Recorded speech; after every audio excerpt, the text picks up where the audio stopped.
I know what you're thinking. You're thinking this is supposed to be a photography, e-bike, sometimes a little woodworking thrown in there channel. So what am I doing cooking today? Well, I'll tell you what I'm doing. I want to debunk the penne vodka sauce hoax.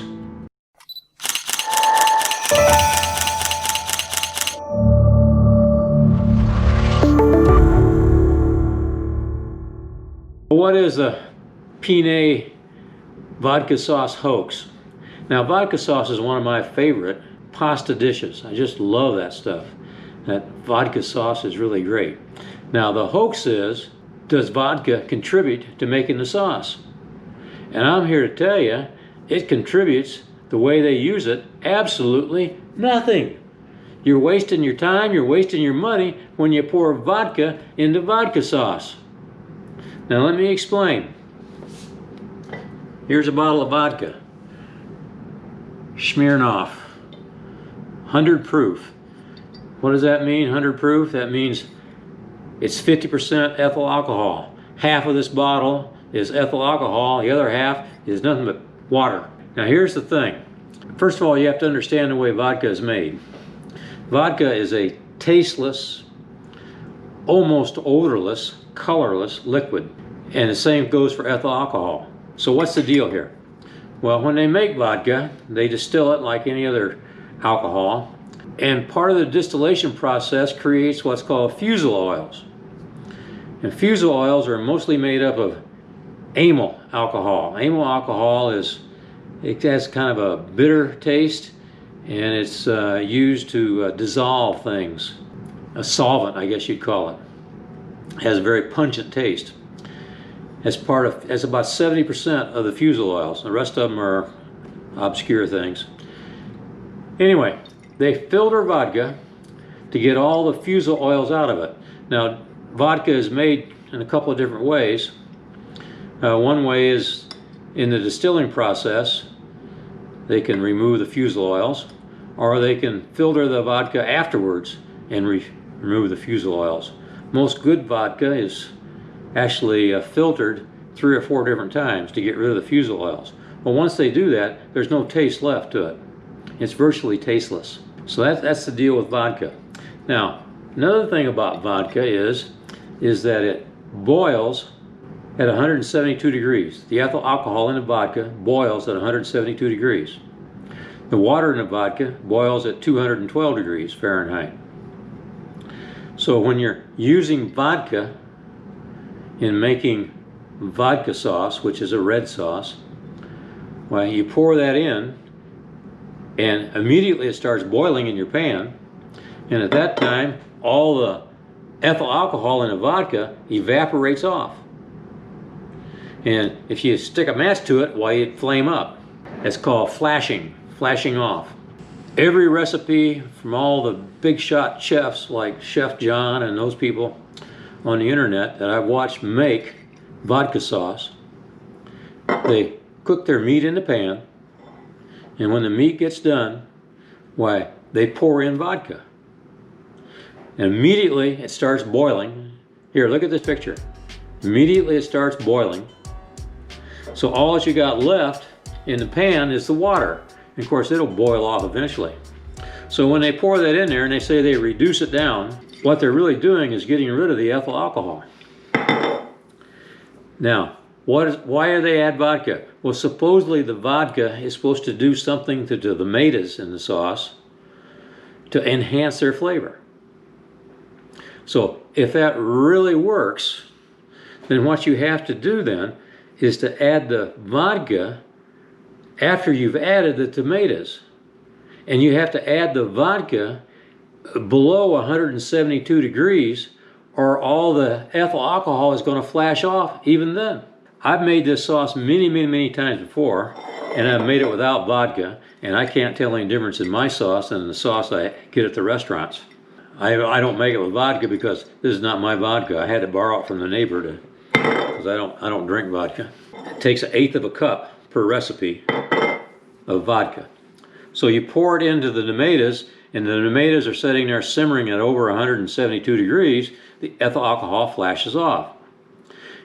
If it really works, and that's what I'm going to try to do today, if it really works, then before your sauce comes up to temperature, you need to pour the vodka in so that the ethyl alcohol can work on the tomatoes before they get to 172 degrees.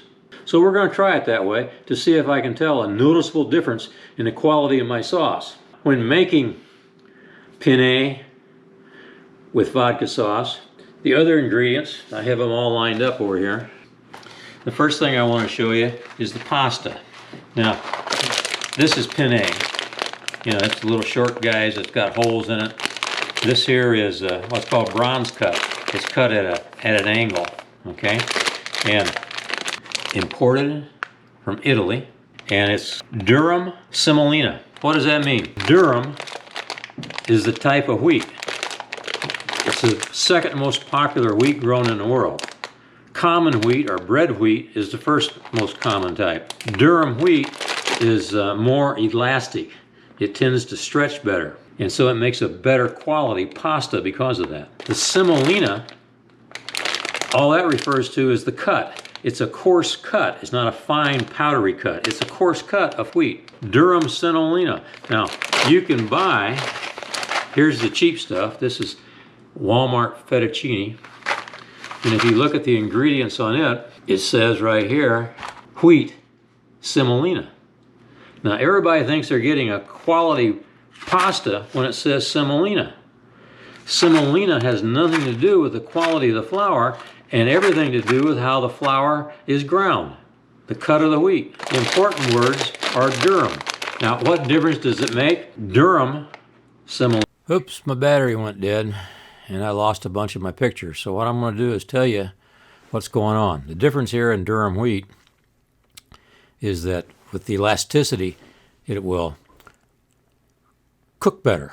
It won't be that soft, pasty, mushy stuff as you cook it. Take a little longer to cook, but you have a better product in the end. The other thing I want to tell you there is the main thing in vodka sauce is not the vodka or anything else. What the main thing is the tomatoes that you use. The red can back there, you know what? Who makes that? The red can, that's Hunt's. And their can says San Marzano style. It's not the same thing. You know, great for something like chili, where you have a lot of seasonings to cover up the taste. Be great for that. But otherwise, pay the extra money. Get the San Marzano tomatoes. And the other thing I wanted to talk about was the meat. Well, there are 4 popular choices for meat. The first one is guanciale. Now, guanciale is also known as in the States as hog jaw. Is cut off of the cheek of the pig. It's very fat and is cured, dry cured, seasoned, and is edible even when it's not cooked. But a lot of places will use guanciale with sliced real thin in their vodka sauce. The second type is prosciutto. Now, prosciutto comes off of the hind quarter of the hog. Same place we get hams. And there's actually 2 kinds of prosciutto. There's a cotto, which is cooked, and there's a crudo, which is uncooked but cured, dry cured. You can eat prosciutto uncooked. The next one is pancetta. It's salt cured, and pancetta comes off the same place on the pig as bacon does, pork belly. Now, to give you an idea here, well, of the difference here is guanciale costs $24 a pound, prosciutto about $36 a pound, pancetta about $14 a pound. And the fourth choice is bacon. And if you use bacon, you want the thin sliced, unseasoned bacon. And of course, it's between $3 and $4 a pound. Now, I don't use any of those. What I use is ground pork loin. Now, that's not Italian sausage. It's just plain pork loin, unseasoned. That's very important. You don't want to season it. You know, the only seasoning will be the seasoning you put in the sauce itself, salt and pepper. So that's what I use. That's what I like. It's a lot leaner, but I think it has more of a mellow, sweeter taste than the stronger items like the guanciale or the pancetta or prosciutto. Okay, this is a pound of home ground pork loin, and I'm going to simmer it on a low heat here. I don't want it to burn. And I've got some olive oil here, and all I'm going to put in there is a little salt and pepper. So I'm going to turn my heat down about medium, let it simmer on medium. I think the worst thing you can do to pork is to overcook it. I don't want to fry this like I'm frying bacon or sausage. I want to keep the juices in the pork. So I'm going to keep the heat down on a slow simmer here and let it cook. And keep munching it up. I want it as fine as possible. I'm going to chop up my onion. I'll be wanting to put my onion in and sweat it down a little bit. This is a new addition for me. This is a vegetable cleaver. Not a meat cleaver, a vegetable cleaver. Vegetable cleavers are thinner and have this rounded edge on them. Meat cleavers are usually thicker, and most often they're more straight across here. Thicker because they're heavier, because they're going to go through bone and stuff like this. The blade here is too fine. I start chopping bone with it, I'll probably nick the end of the blade. And it's very sharp. I cut my onion in half like that because it's easier to peel. Otherwise, you're probably taking the first layer off, and I like to use as much as I can. Add a little fresh ground pepper. I grind my own pepper. For something like this, you want a fine grind, you don't want a coarse grind on your pepper. Yeah, it's brown enough. We'll add our onions now. Sweat those down. Mushrooms can have dirt in them, grit, so they always need to be washed. Just rinse these in cold water. You know, mushrooms will stay a lot longer if you just keep them in a cool place, take the plastic off of them, put them in a brown paper bag. We'll let those drain. Get back to my onions. This is the point where all the chefs add the vodka. And of course, it'll boil and flash off, and there'd be nothing left but water. Okay, off camera, I put a little dried basil in here. I put some crushed garlic and just a little bit of rosemary. The basil, about a teaspoonful, and the rosemary, about a half. Rosemary is a very strong, pungent flavor, and it can dominate if you're not careful. These are the tomatoes. And I want you to look at the juice that's in the can. It's like tomato sauce. Is it good? Notice something else. The inside of this can, see, it's white, is coated. Tomatoes are very acidy. American producers, they don't coat the insides of their can, so the acid in the tomato reacts with the can and it gives them a flavor. You don't want that. Okay, this is an immersion blender. We're just going to blend them up a little bit. They are blended. Now pour the can into my sauce. Put a little water in there and rinse it out. Don't want to miss any of that goodness. Now, this is when I want to add the vodka. And they say about an eighth to a quarter of a cup. But I'm going to take the temperature here. Okay, it's 136 degrees. That's great. That's just what we want. So we're going to pour in a little vodka. I'm not going to measure it. That's enough. I'm going to stir that around. Vodka does have a little odor to it. It smells kind of like a bottle of wine.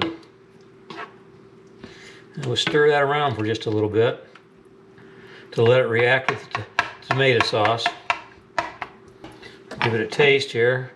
Oh, I did put 1/8 of a cup of sugar in there. Oh man, is that good. Oh, give me a bowl. Piece of bread, some good hard Italian bread in a bowl. Just eat this like soup. I'm not going to reduce this down. I will simmer it for a while so those spices get a chance to mix all up, kind of bloom and blossom. I'm not going to reduce it down much because I'm not going to cook my penne until it's fully done. I'm going to cook it al dente where it's still a little stiff and let the penne, the pasta, soak up this juice. Finish cooking with this juice. Makes it a whole lot better.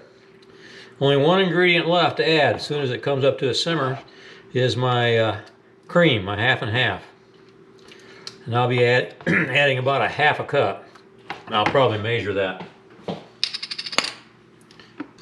And I think those tomatoes have had a long enough time to react with the ethyl alcohol that's in the vodka. So we're going to add the cream. And you got to get just the right amount of cream in here. You get too much and all you can taste is the cream. It makes it more like tomato soup than it does a nice vodka sauce. Okay, that looks real good. You notice? No clabbering because of the fat content. Okay, I'm going to bring it up to temperature, but I'm not going to boil it. I just want it to kind of just saute just a little bit because I don't want to reduce it, but the heat will be good for it. So I'm going to bring it up to, right now it's 127 degrees. I'm going to bring it up to about 185, just to a real low simmer. You watch the pot while I put the half and half back in the refrigerator. And I'm bringing it up to a simmer that'll cook the vodka or the ethyl alcohol off. Don't want anybody to get drunk eating my pasta. Let's see what that tastes like. You know, I put more than 1/8 of a cup. I probably put a good 1/4 of a cup, maybe a little more. I can't taste the vodka at all, and I can't tell that it did anything to the tomatoes or is doing anything to the tomatoes. So all that's left for me now is get a big pot and put in about 1/3 as much water as they say to and start cooking it. Because when it gets to where I want, I'll keep adding water, and when it gets to where I want the penne, why, then I'll turn the fire off and let it dry out in the pot because I want all that starch clinging to my penne. I don't want to wash it. You don't dare wash or rinse your pasta after it's cooked. You want that starch on there. And if you just keep adding water as you need it, you'll get maximum amount of starch. Okay, there's my pot of water. You can see I don't have very much water in there. So got my penne in there. If you look down in the pot, you'll see that I got just barely enough water to cover the penne. Now the thing on this is you got to keep stirring it or it'll stick to the bottom. And I've got my tea kettle here ready to go in case I need to add more water. The thing you don't want to do is put olive oil in there. You put olive oil in there, it makes the pasta slick and the sauce won't adhere to it. You lose all the advantage of the starch. I'm cooking my sauce, or my penne. You see my sauce is at a slow simmer here. It's about 160-65 degrees. And I got to keep stirring this.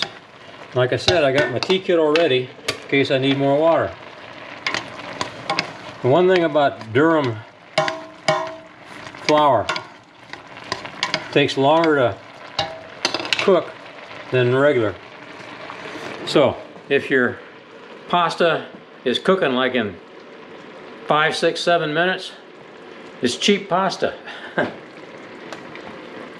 It's not going to taste real good. It's going to be yucky. It's not going to have a good texture in your mouth. Turn this down a little bit. My penne is al dente, and I've cooked all the water out of it. Now I'm going to add my sauce to it.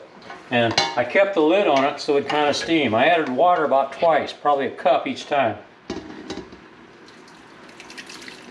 Pour this in. Well, one thing I didn't tell you, I added about 1/4 stick of butter to my sauce. Okay, I'm going to turn this fire down on real low. And I'm going to put the lid on it. and let it simmer for about 15 minutes so that that sauce can finish cooking that penne. Then it'll be done, ready to eat. Now you're probably wondering, you're saying, gee, you didn't tell me how much garlic, you didn't tell me this, you didn't tell me that. Well, you should season to taste. I hate these guys on YouTube or TV, and they tell you it takes a tablespoon of garlic and a tablespoon of that. You put it into your own taste. That's half the fun of cooking. Make it taste like you want it to taste. The only warning I want to give you is spices like oregano, dried basil, rosemary, marjoram. They're very strong spices, and just a little bit will go a long, long way. So be careful in doing that. Well, here it is. That's what it looks like. Show them. Look at that nice pink, rich color. You know, and I use pork loin, ground pork loin. I don't use Italian sausage. It has too much flavor of its own for this. And if Italian sausage is great for regular spaghetti, but for this, you want a mild flavor. It's all about the mildness, all about the richness of the cream and the garlic. That's what it's all about here. And that's what you want to do. Hey, have fun. It's your kitchen. Enjoy it. Quit listening to those guys. You know, get the basics down and go for it on your own. You can't screw up. It's just too good. So that's the hoax about vodka sauce. Wasting your money on vodka or wasting the good vodka that you have is stupid. It's just dumb. It didn't add anything, folks. It didn't add anything. I'm just telling you, it doesn't add a thing. And the alcohol flashes off. It boils away. It's not there. I brought my sauce up to 180 degrees. There wasn't any alcohol left in it. It's gone. Yeah. I think that's an important thing too. Don't overcook your sauces. This is an electric range, and I put the lid on here, and I'm going to leave it on for about 15 minutes. And there's enough heat left in the range just to keep that at a very slow simmer, and it'll suck up all those juices. It's going to be really good. Here it is, all plated up, ready to go. As you can see, all that liquid has been soaked up in the pasta. Remember, al dente. Let me try a little bite. A nice salad. These are Marzano tomatoes. They taste like the real thing. And then, what's he doing? Where's the pecorino? Let me tell you something about pecorino. I tried that. You know, they all say, oh, you got to use the real thing. You got to use the real thing. Well, I tried the pecorino, paid $12 for a pound of it, and all I can tell you about it was it tastes like salt. It had actually no cheese flavor at all. That stuff in the green can has a whole lot more flavor. That's what I use. So once again, my advice is, you're going to eat it, cook what you want. If it's macaroni and cheese, Kraft macaroni and cheese, fix Kraft macaroni and cheese if that's what you like. If you like to make homemade macaroni and cheese, make the homemade. But make it, you're eating it, make it like you want it. Season it like you want it. Don't listen to these elitist snob chefs on TV. God bless them, I love Chef John. He's just kind of half a snob. He always says pecorino, you know, and he always says conchole, you know, all that sort of thing. But I tell you what, you fix it like you want it, because you're eating it, and that's what counts. Hey, thanks for joining me. I'll try to get back to the photography, you know, COVID, no travel, all that kind of stuff. E-biking, I can still e-bike, but it's awful cold out there. And a little bit of woodworking here and there, okay? Hey, thanks for watching. You get out there and take some pictures. Enjoy your Christmas, and I'll catch you after the New Year. Bye.